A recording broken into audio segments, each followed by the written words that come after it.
24h sur 24. 7 jours sur 7. Vous écoutez Radio Grand Lac sur le 92.1 FM. En quête de sens, la chronique pour vivre en harmonie dans son milieu professionnel, avec Elodie. Bonjour et bienvenue sur Radio Grand Lac.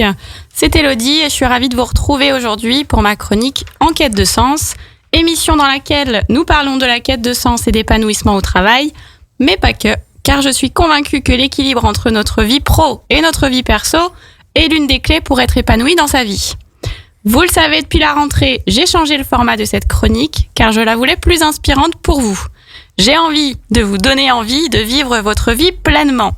La quête de sens de chacun étant primordiale pour moi, je suis persuadée que c'est la clé pour être en harmonie dans sa vie, avec soi, avec les autres, et donc l'une des clés pour être heureux et trouver sa juste place. Dorénavant, je suis donc avec vous non pas 15 mais 30 minutes, toujours un lundi sur deux, à 12h15, en direct sur le 92.1 ou sur radiograndlac.com. Et pour ne pas changer les bonnes habitudes, vous pouvez également écouter en replay toutes les émissions sur la chaîne YouTube de Radio Grand Lac. Cette émission est maintenant consacrée à l'interview de personnes dont le parcours est inspirant, des personnes qui viendront me partager et donc vous partager leur histoire de vie, des personnes pour qui la quête de sens a pris tout son sens. Mon intention est de vous faire prendre conscience que tout est possible, qu'il n'y a pas un seul parcours possible, que le bien-être n'est pas destiné qu'à certaines personnes et qu'avec de la détermination et de la persévérance, nos rêves peuvent prendre vie. Aujourd'hui, j'ai la joie d'accueillir Gary, dont le parcours est passionnant. Pour vous le présenter très rapidement, Gary est naturopathe, coach sportif et instructeur de la méthode Wim Hof. Il se décrit comme un explorateur du potentiel humain. Il aime aider chacun à mobiliser des ressources internes et à aller chercher un mieux-être global pour devenir plus fort, plus résilient et plus heureux. Bonjour Gary. Salut Elodie. Comment vas-tu ? Ça va très très bien, merci. Et toi ? Ça va bien, merci. Merci d'être là. Moi, je suis ravie de te recevoir aujourd'hui. Alors, je t'ai présenté très rapidement. Avant de nous en dire plus sur ce que tu fais, est-ce que tu peux nous parler un petit peu de ton parcours ? Ouais, bien sûr. T'as un petit peu de temps devant toi ? Ouais. Ouais, ok. Les auditeurs resteront plus longtemps. Oh, ok, super. Alors, je vais essayer d'être le plus concis possible. Je vais déjà te parler de mon parcours pro. J'ai commencé réellement dans la vie active à 21 ans avec une opportunité, celle de reprendre un restaurant pizzeria. Donc, j'avais quasiment zéro expérience dans ce domaine-là. J'étais tout jeune et je suis parti là-dedans un petit peu à l'aventure.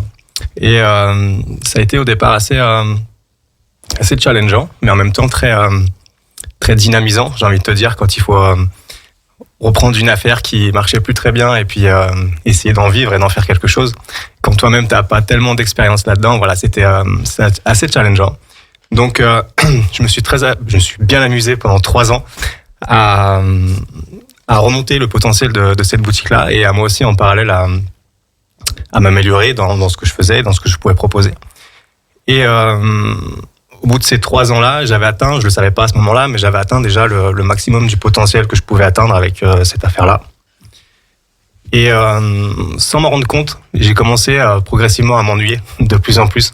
J'avais la chance d'avoir une affaire qui tourne bien, mais il y avait plus de challenge, il y a plus forcément de passion ni de défi. Tout tournait très bien. Et à ce moment-là, j'ai commencé à me poser pas mal de questions. Donc je pense que justement la quête de sens a commencé à pointer le bout de son nez à ce moment-là. Mais je me disais que où est-ce que je vais maintenant ? Ouais. Maintenant que j'ai monté un petit peu le potentiel de cette entreprise, quel est mon avenir à moi ? Voilà. Et ça, c'est des questions qui sont importantes et quand elles arrivent, c'est vrai que ça peut être déstabilisant de se dire ok, je sais pas trop où je vais là en fait. C'est exactement ça. Je voyais pas trop de potentiel, je voyais pas trop d'évolution possible. Donc j'ai commencé à me dire ok, je suis arrivé au maximum de ce que je pouvais faire avec celle-ci, je vais en monter une autre. Donc j'ai monté une deuxième boutique. Mais t'avais déjà la fibre entrepreneuriale par contre. Peut-être, en tout cas le goût du dépassement peut-être déjà. Ouais. Et en fait ça a pas marché. Ça a pas marché, mais c'était une leçon de vie que voilà, je pouvais peut-être pas être partout en même temps. Ah oui, parce que t'as monté ta deuxième affaire en ayant toujours la première. Bien sûr. Alors, j'ai commencé à mettre du monde dedans pour travailler. Et ce côté-là, c'était pas quelque chose que je gérais forcément et ça s'est pas très très bien passé. Ça aurait pu marcher, je pense, si j'avais persévéré un petit peu plus, mais je me suis rendu compte que peut-être que je m'enlisais dans quelque chose qui me plaisait pas forcément. Et quand je me posais les questions, savoir est-ce que je veux continuer à faire des pizzas jusqu'à la fin de ma carrière professionnelle, pour moi la réponse était clairement non. Donc il y a des questions justement de quête de sens qui venaient de plus en plus. Et le temps passait et plus ça allait, plus je savais que c'était pas un choix de carrière et que c'était une opportunité de départ pour me lancer, mais que c'était pas un choix de carrière sur le long terme, quoi. Donc là, de ce que tu nous dis, c'est que tu as eu une belle opportunité qui t'a vraiment challengé, qui t'a motivé, qui t'a boosté pour ton début de carrière, parce que tu étais jeune, mine de rien. Mais après, au final, cette expérience hyper challengeante, au contraire, s'est transformée en quelque chose de plus ennuyeux. Et t'es resté quand même parce que, voilà, il y a parfois X raisons qui font qu'on reste quand même là-dedans, qu'on se dit, allez, ça marche, donc je vais monter une autre affaire. Mais finalement, ça venait pas te nourrir. Bah, c'est ça venait pas me nourrir d'un point de vue personnel. Il y a toujours ce dilemme qui arrive de temps en temps où on se dit, est-ce que je reste dans quelque chose qui marche bien ou est-ce que je vais vers quelque chose qui fait plus de sens pour moi finalement? Cette fameuse zone de confort. Exactement. Donc c'est à ce moment-là que j'ai commencé à me poser énormément de questions. Cette quête de sens, elle prenait de plus en plus de place et plus cette quête de sens, elle prenait de la place, plus mon mal-être il grandissait en fait, parce que au final, je continuais à aller travailler, mais avec plus d'envie, plus de passion. J'allais le faire machinalement et je savais très bien que ma place n'était pas ici. Et en même temps, en parallèle, à titre perso, j'avais acquis un certain confort de vie. En étant assez jeune, j'avais pu m'acheter une maison, acheter une belle voiture, voilà. Dans ce côté matériel, j'étais déjà bien installé assez tôt. Mais malgré tout, il y avait un espèce de vide que j'arrivais pas forcément à mettre des mots dessus à l'époque. Et aujourd'hui, avec un petit peu de recul, j'ai clairement identifié que j'étais pas aligné avec qui j'étais et mes valeurs. Et c'est intéressant cette notion de vide. Moi, j'en parle jamais, mais c'est exactement ça en fait. Quand moi je parle de quête de sens et donc d'être aligné, d'être nourri, au final, ça revient à ça. C'est ne pas ressentir ce vide dont tu parles. Et alors là, en plus, si j'entends bien, c'est que t'avais cette sensation de vide dans le pro, mais aussi alors peut-être pas dans le perso, mais en tout cas, t'avais cette zone de confort qui était là, mais où tu sentais que t'étais pas forcément à ta juste place. Voilà, c'est ça, ce fameux dilemme. Et il y a un événement qui a été assez marquant, qui m'a fait encore me poser davantage de questions, comme s'il fallait encore un peu plus. C'était la naissance de ma fille. Et à ce moment-là, c'était un choc quelque part, c'était une grande révélation pour moi. C'est peut-être un peu cliché de dire ça, mais il y a beaucoup de choses qui ont changé pour moi à partir de ce moment-là. Et en fait, je me rendais compte que je loupais beaucoup de moments avec elle, du fait de mon travail. J'avais très peu de vacances, je travaillais 6 jours sur 7, et j'entrais très tard le soir. Donc du coup, je loupais des moments assez précieux. Et quand je me dis, ok, certes, professionnellement, je réussis. D'un point de vue extérieur, socialement, on peut dire que je réussis, quoi, aussi. Mais d'un point de vue personnel et familial, j'étais encore moins aligné. Et là, je me suis dit qu'il fallait vraiment faire quelque chose, quoi. Donc la naissance de ta fille a été un élément plus que déclencheur. Et alors, qu'est-ce qui s'est passé derrière une fois que tu as fait ce constat de ok, sur le papier tout semble bien, mais en vrai moi je suis pas aligné. Qu'est-ce qui s'est passé? Qu'est-ce que tu as fait? Alors j'ai fait un espèce de petit bilan sur moi. Quand elle est née, j'avais 25 ans et j'avais cette chance d'être encore assez jeune pour pouvoir remettre beaucoup de choses en question, et j'avais aussi cette énergie, cette volonté de changer. Et j'ai fait un petit état des lieux. Je me suis dit ok, maintenant t'es papa, faut que t'arrêtes un petit peu de faire des bêtises et que tu fasses peut-être attention un petit peu plus à ton hygiène de vie. Donc quand j'ai fait ce bilan-là, je me suis rendu compte qu'à 25 ans, même si j'étais jeune, j'étais pas forcément en bon état. Physiquement, je pesais plus de 110 kilos, j'étais pas capable de courir plus de 300 mètres. Oui, alors là, vous le voyez pas parce que nous sommes à la radio, mais alors aujourd'hui, on a du mal à croire que Gary ait pu faire 110 kilos, en effet. Donc voilà, un petit peu de surpoids, pas de gros problèmes en soi, mais plein de petites choses.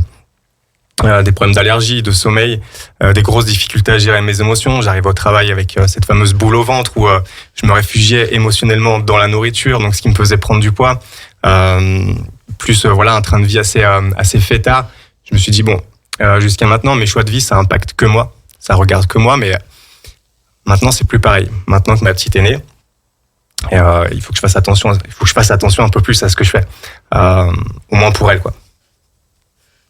Ok. Donc c'était ta question, d'où ça part. c'est peut-être le moment où j'ai commencé moi réellement à passer à l'action. Et je pense que ma transition professionnelle, elle a commencé par une transition personnelle où j'ai tenté de me reprendre en main et à m'intéresser à toutes les questions d'hygiène de vie, de santé, de bien-être, etc. à travers des lectures et des expériences. Et ça m'a mené à me dire que il fallait que je fasse quelque chose là-dedans. Je savais pas encore quoi exactement, mais il fallait que j'y aille, quoi. Ok. Donc du coup, ça a commencé à germer quelque chose de te dire, ok, la pizza c'est bien, mais du coup, il y a autre chose qui pourrait venir plus m'animer, plus m'épanouir au quotidien d'un point de vue professionnel et personnel, parce que souvent quand on s'intéresse à ces choses-là, ça englobe le tout, mais du coup là, t'as commencé à te dire, ok, peut-être que tout ce que je suis en train de découvrir, ça peut être intéressant aussi d'un point de vue professionnel. Bien sûr, tout à fait. En fait, alors ça tombe bien avec le thème de l'émission, dans le sens où ça faisait sens. Tout ce que je pouvais lire, apprendre sur l'hygiène de vie, comment agir pour soi, pour son hygiène de vie et pour sa santé, ça faisait tellement de sens que j'avais tellement d'énergie, d'enthousiasme à en parler, à partager ça, que je me suis dit, il faut que j'en fasse quelque chose professionnellement. Et c'est là que j'ai tout arrêté. J'ai lâché le restaurant et je suis parti faire des études de naturopathe à ce moment-là. Et ça a été une année assez charnière dans le sens où j'ai arrêté complètement de travailler. Je me suis consacré à ces études-là. Ça a été assez difficile quand on parle de zone de confort. Pour moi, les bancs de l'école étaient déjà bien loin, surtout que là, c'était un cursus assez complet, avec des choses assez profondes à apprendre. Enfin voilà, c'était quelque chose de très intensif, mais pour moi très très très instructeur, et ça m'a permis de comprendre une chose qui m'anime encore aujourd'hui. C'est un peu le fil rouge de mes différentes activités professionnelles d'aujourd'hui, c'est que on a tous en nous les ressources nécessaires pour aller chercher un mieux-être et aller chercher ce qu'on a envie, chercher ce qu'on a besoin, quoi. Et alors du coup, cette formation de naturopathe, ça a duré combien de temps ? 1 an. 1 an, non-stop, 5 jours sur 7 ? Alors 5 jours sur 7 en présentiel, voilà, c'est ça. Ah oui, donc t'es vraiment retourné sur les bancs de l'école. Ouais. Voilà, aujourd'hui on parle beaucoup du distanciel, des formations en cours du soir. Toi, non, t'es retourné sur les bancs. J'avais besoin d'un truc concret, d'un truc où je puisse poser mes questions, d'un truc où on puisse me répondre. Et voilà, où je me contrains aussi physiquement et en termes d'investissement horaire à aller dans quelque chose qui moi, me permettra d'acquérir des nouvelles compétences, vraiment, quoi. Oui, du coup, ça rejoint ce que tu disais avant. Tu as commencé à te dire qu'il fallait que tu sois dans l'action et dans le je veux ça, donc je me donne les moyens de. Et alors, du coup, vu que ça fait plusieurs fois que tu parles de cette fameuse quête de sens, aujourd'hui, quelle définition tu donnerais, ou enfin, qu'est-ce que c'est pour toi la quête de sens ? Alors, pour moi, tu l'as déjà un petit peu évoqué.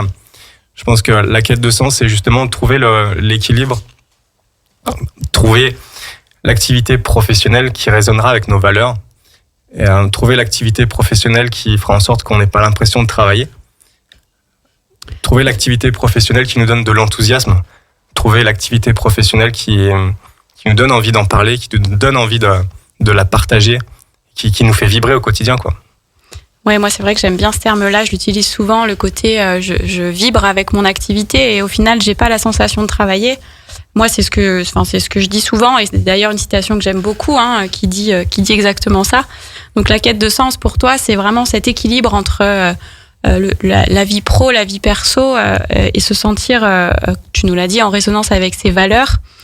Du coup, toi, t'es parti sur une année en tant pour te former à la naturopathie, pardon.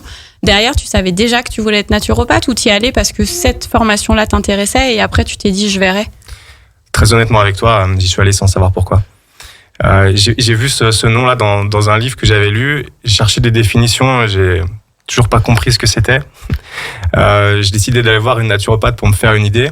Et là, à ce moment-là, c'était un genre de déclic, de me dire que, ah oui, effectivement, on peut avoir une autre approche de la santé et du bien-être. Donc, je suis parti là-dedans sans trop savoir ce que j'allais en faire. Évidemment, pendant mes études, je me suis dit que j'allais ouvrir un cabinet de consultation. C'est ce que j'ai fait juste après. Ça n'a pas duré très longtemps parce que, encore une fois, je me sentais pas aligné. Et ce que je faisais, ça correspondait pas vraiment encore à ce que j'avais envie de faire, sauf que je savais pas encore exactement ce qui me ferait vraiment vibrer. Aujourd'hui, je m'en rapproche beaucoup plus déjà.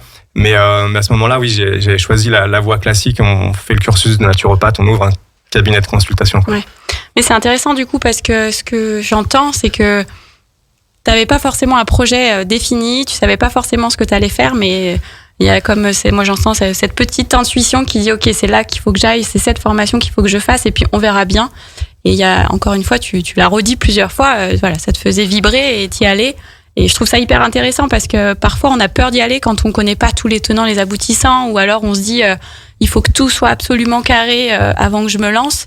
Et en fait, ça existe aussi de pas forcément faire comme ça et de se lancer dans quelque chose sans avoir tout le plan d'action qui est défini derrière. Alors, je sais pas si je suis l'exemple à suivre, mais en tout cas, dans l'idée de sauter dans l'inconnu, c'est le pas que j'ai fait, mais ça a été un truc assez difficile, hein, de se dire est-ce que je lâche un confort matériel, est-ce que je lâche quelque chose de sûr pour aller vers une grosse dose d'insécurité.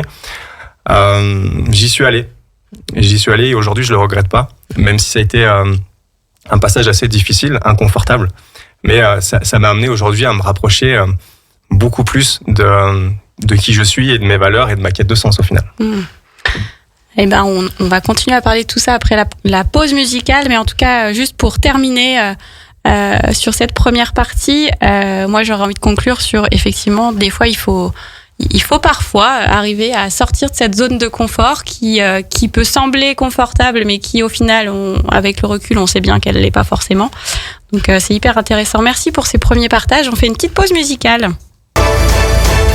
En quête de sens, la chronique pour vivre en harmonie dans son milieu professionnel, avec Elodie. Nous voilà de retour pour cette chronique en quête de sens. Aujourd'hui, nous sommes avec Gary Dumont. J'ai pas donné son nom tout à l'heure en entier, mais Gary qui est avec nous aujourd'hui, qui nous parlait juste avant la pause musicale de tout son parcours, de toute sa quête de sens, comment elle a pris forme, comment elle s'est traduite dans sa vie. Tu nous disais juste avant la pause, Gary, que ça avait pas été toujours facile et que il avait fallu ça c'était plutôt pendant la pause que tu nous partageais ça, qu'il avait fallu faire des choix par moments qui étaient un peu risqués, où voilà, t'avais pas de certitude sur comment ça évoluerait, et malgré tout y aller. Est-ce que tu peux nous parler un petit peu de pourquoi t'as fait ces choix au final? Qu'est-ce qui a fait que tu t'es dit allez, je tente quand même? Parce qu'au final je me suis dit que peut-être ce qui me coûterait le plus cher, c'est l'inaction. Et c'est la question justement que j'essaie de me poser le plus souvent possible quand j'ai besoin de passer à nouveau à l'action. Parfois on a peur, il y a des peurs qui surgissent, souvent elles sont fondées, des fois non, mais en tout cas il y a souvent ces peurs qui nous freinent un petit peu. On se pose 10 000 questions et on se dit j'attends de voir ça avant de me lancer, j'attends d'apprendre quelque chose de nouveau, j'attends de me former à ça précisément avant de me lancer, et au final si on reste là-dessus, on passe jamais à l'action. Et forcément c'est inconfortable, ça fait peur de passer à l'action. Mais s'il n'y a pas à un moment donné cette dose d'incertitude, si on n'apprend pas à l'accepter quelque part, il y a pas ce passage à l'action et on finit toujours par le regretter au final. Et puis comme on disait tout à l'heure, il y a toujours des incertitudes. Donc effectivement, si on attend que tout soit sûr pour passer à l'action, on passe pas à l'action et on reste toujours dans cette fameuse zone de confort. On disait à la pause que moi j'appelais ça la zone d'habitude, et Gary nous disait que lui il appelait la zone d'inconfort la zone de progression. Du coup ça me fait une bonne transition pour qu'on puisse parler un petit peu de ce que tu fais aujourd'hui, parce qu'on a parlé de ta formation naturopathie que tu as fait il y a maintenant plus de 10 ans du coup. Non, beaucoup moins. 2017, j'ai fini ma formation. Ok, donc 2017. Et alors, aujourd'hui, explique-nous ce que tu fais, parce que tu nous as dit que tu avais monté ton cabinet de naturopathie juste après, parce que c'est ce qu'on attend de nous après cette formation. Au final, c'est quoi le chemin qui s'est dessiné après pour toi? Alors, il y a eu ce cabinet de consultation, mais comme je te disais tout à l'heure, je me sentais pas encore aligné à faire ces consultations en one-to-one comme ça. C'était plaisant, mais c'est pas quelque chose qui me faisait vibrer. Et pendant mes études, je me suis vraiment pris de passion pour le mouvement, pour la science du mouvement et des activités physiques. Donc je me suis dit qu'il fallait que je creuse un petit peu là-dedans. Donc c'est pour ça que j'ai suivi un cursus de coach sportif. J'avais envie d'agrandir mes qualifications dans ce domaine-là.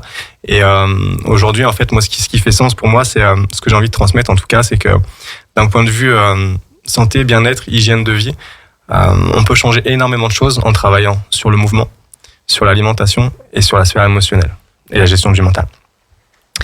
Donc ce côté mouvement qui est venu assez vite, donc cette envie de parfaire un petit peu mes connaissances, un peu pour moi aussi. Hein. Chacune de mes formations, ça a été aussi pour moi l'occasion d'apprendre et d'évoluer à titre personnel. Donc encore une fois, la quête de sens sur ce plan-là, je me suis servi moi le premier dans tout ce que j'ai pu apprendre, quoi. Et il y a eu aussi cette prise de conscience, comme je te disais tout à l'heure, qu'on a tous en nous les ressources qui sont là. Et il y a quelques années, je suis tombé un peu par hasard même s'il n'y a jamais de hasard, sur la méthode Wim Hof. Donc je me suis dit, qu'est-ce que c'est que ce truc? Donc j'ai fait quelques petites recherches et... Alors juste, je te coupe, pardon, mais pour que tout le monde ait bien compris, c'est la méthode Wim Hof. Voilà. Il va nous l'expliquer. Alors la méthode Wim Hof du nom de son créateur, un certain Wim Hof, un Hollandais qu'on appelle The Iceman. Peut-être que certains l'ont déjà vu, il est passé plein de fois à la télé. Il est surnommé The Iceman, il a des records... souvent lié au froid, il a gravi l'Everest jusqu'à 7500 mètres d'altitude en short, couru un semi-marathon au-dessus du cercle polaire toujours en short, enfin voilà des choses assez extrêmes.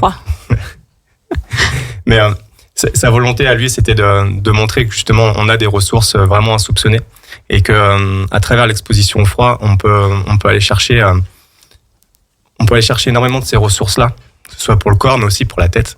Et c'est pas juste pour développer de la résilience au froid. On se sert de ça comme un prétexte pour se confronter justement à de l'inconfort. Donc tu as découvert cette méthode qui t'a interpellé et tu as décidé d'en faire quelque chose de cette méthode. Alors je suis déjà allé la tester par moi-même. Donc je l'ai découvert, je suis allé faire des stages. J'ai pratiqué à titre perso. Il m'a fallu un petit peu de temps pour comprendre un petit peu tout l'étendue de ce qu'on pouvait aller chercher grâce à ça.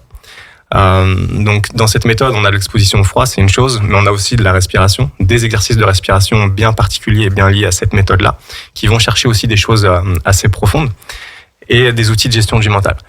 Et l'idée, c'est de se servir de tout ça, de ces 3 ingrédients clés-là, pour aller développer ses propres ressources internes et se renforcer à la fois physiquement et mentalement. Donc tu utilises à la fois la naturopathie, tes connaissances sur cette fameuse science du mouvement et la méthode Wim Hof pour justement initier chez les personnes que tu accompagnes cette quête de ressources, aller chercher ces ressources internes. C'est ça, exactement. Donc aujourd'hui, j'ai différentes formes d'accompagnement, donc principalement liées à la méthode Wim Hof, parce qu'aujourd'hui maintenant, je suis instructeur officiel de la méthode, donc je propose des événements qui sont qui ont l'intitulé de la méthode Wim Hof, donc sur des ateliers découvertes, des week-ends d'immersion ou des semaines complètes, où justement on pratique différentes formes d'exposition au froid, des outils de gestion du mental et différents exercices de respiration, avec tous des objectifs différents. Et en parallèle de ça, j'accompagne aussi des personnes qui sont désireuses d'être acteurs, actrices de leur changement, et que j'accompagne à travers des coachings un peu plus naturopathiques, dans le sens où moi je vais donner des conseils d'ordre alimentaire, en activité physique et dans la sphère émotionnelle. Ok. Et c'est tout. C'est déjà pas mal. Voilà. Tu proposes ça du coup, alors moi je te connais parce que tu es entrepreneur et que je sais que tu le proposes aux entrepreneurs, mais est-ce que tu le proposes aussi aux particuliers ? Alors, différents types d'événements. Il y a des événements qui sont ouverts à tous, donc aux particuliers, à absolument tout le monde. Donc c'est des événements que je crée moi et qui veut vient. Voilà. Ok. Voilà, message comme ça. Donc, pour reformuler un petit peu, cette méthode, c'est à la fois l'immersion au froid et voilà, comment faire pour vaincre ce froid, parce que je sais plus si tu l'as dit, mais il vous plonge dans des glaçons quand même. On n'est pas sur une eau à 10 degrés, hein, on est quand même dans des glaçons. Alors, il me fait signe, il veut compléter. Je dis des bêtises peut-être. Non, pas du tout. Non, l'idée c'est pas juste de se mettre dans le froid et de subir. Justement, c'est de se dire comment est-ce que je peux me confronter à une certaine dose de stress, une certaine dose d'inconfort, et comment est-ce que j'apprends à gérer ça. Donc c'est pas juste un truc de l'extrême, c'est pas juste un truc sensationnel, c'est pas juste un truc de dépassement de soi pour faire une belle photo quand on est immergé dans la glace. La finalité de ces ateliers-là, c'est de comprendre justement, encore une fois, qu'on a des ressources qui sont là et qu'on peut être maître de ces réactions, malgré le fait qu'on soit soumis à un facteur stress assez important. Donc là, en l'occurrence, c'est le froid du bain. Donc c'est des bains qui sont entre 2 et 4 degrés en général. Et l'idée, c'est que les sensations soient assez intenses, mais que malgré ça, on comprenne qu'on arrive à rester en maîtrise et être maître de ses réactions. Donc l'objectif que je donne à mes participants, c'est pas juste de s'immerger un temps défini et de subir pendant ce temps-là, l'idée, c'est de reprendre le contrôle. Donc, ça me fait toujours plaisir quand je vois que tout le monde arrive dans un bain à 2 degrés à retrouver son calme, à être posé, détendu, une respiration sereine et même faire un joli sourire. Ouais. Alors moi, j'ai encore pas testé cette méthode, mais j'ai eu pas mal de témoignages où effectivement, il y a toute cette préparation, il y a la respiration. Enfin, je connais un petit peu, donc tu m'as expliqué, tu expliques comment respirer, tu expliques justement ce que tu viens de dire, mais plus en détail. Donc voilà, si vous avez envie de vous challenger quand même, parce que malgré tout c'est un challenge, mais surtout d'aller chercher vos ressources internes, d'être accompagné par Gary dans ce dépassement de soi, dans cette préparation mentale, et ben n'hésitez pas. Donc Gary, comment on peut faire pour te contacter si ça nous a interpellé cette méthode? Alors si la curiosité vous pousse à aller en savoir un petit peu plus, il y a mon site internet, donc garydumont.com, c'est GA2RY, dumont.com. Là, il y a toutes les infos, il y a les liens aussi vers mes réseaux sociaux où je suis assez actif. Et il y a toujours un formulaire de contact, vous pourrez même trouver mon numéro de téléphone direct si vous avez des questions. Bon, pour ça, il n'y a aucun problème. Donc, son site internet, garydumont.com, Gary avec 2 R et Dumont avec un T comme Thierry. Donc il nous l'a dit, je vous le répète rapidement, il y a à la fois des immersions sur quelques heures, mais il organise aussi des week-ends ou même des semaines complètes. Donc il y a vraiment de tout pour tous les besoins et toutes les envies. Donc n'hésitez pas à contacter Gary. Écoute, merci d'avoir été avec nous. C'était encore une fois hyper inspirant et tu nous as fait part de ton parcours qui n'a pas toujours été très linéaire, mais qui t'a amené aujourd'hui, tu nous l'as dit tout à l'heure, à ne pas regretter d'avoir pris des risques et sauté dans le vide. Donc merci d'avoir été là. Un grand merci à toi, c'était un vrai plaisir. Eh ben, je t'en prie. Et pour vous, vous continuez la journée sur Radio Grand Lac. Vous retrouvez comme d'habitude à 13h Anne et l'épicerie culturelle du territoire. Et pour ma part, c'était la dernière de l'année, donc je vous retrouve en janvier en 2023. Non pas le 2, mais le 16 janvier. Et je vous souhaite une très belle journée. À bientôt.